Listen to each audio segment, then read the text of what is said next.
India ripped through Pakistan's disinformation campaign at the UN on the Indus Waters Treaty, asserting that Islamabad violated its spirit by inflicting 3 wars and thousands of terror attacks on India that seek to hold hostage lives of civilians, religious harmony and economic prosperity. We have a report.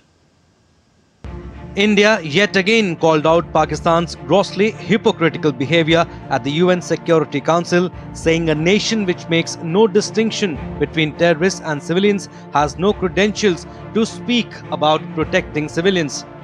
India's permanent representative to the United Nations, Parvatneni Harish, detailed India's extraordinary patience and magnanimity in enduring decades of Pakistan-sponsored cross-border terror. Pakistan has repeatedly used a civilian cover to advance the cause of terrorism.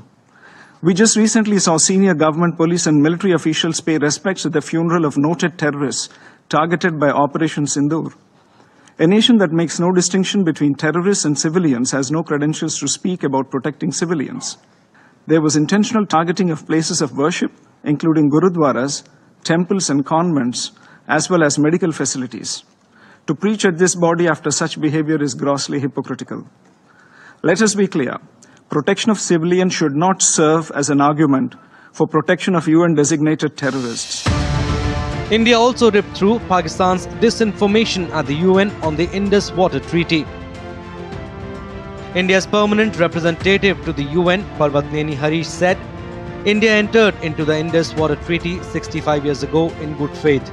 Pakistan violated the spirit of the treaty by inflicting 3 wars and thousands of terror attacks on India. In the last 4 decades, more than 20,000 Indian lives have been lost in terror attacks. The most recent being dastardly terror attack in Pahalgam. India formally asked Pakistan to discuss modifications to the treaty on several occasions in the past 2 years. However, Pakistan has continued to block consistently any changes to this infrastructure and any modifications of the provisions.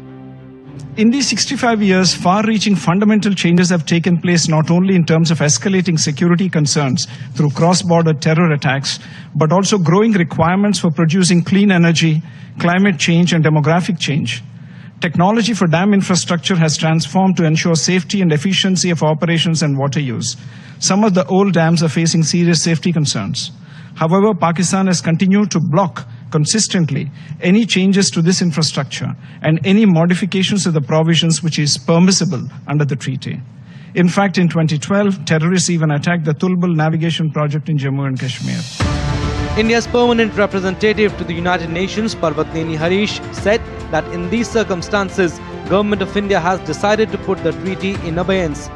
The message to Pakistan is crystal clear.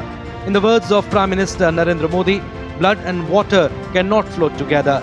Goodwill and friendship cannot coexist with Pakistan's unrelenting support for terrorism.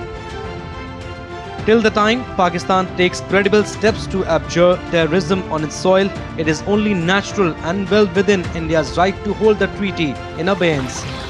Bureau Report, DD India.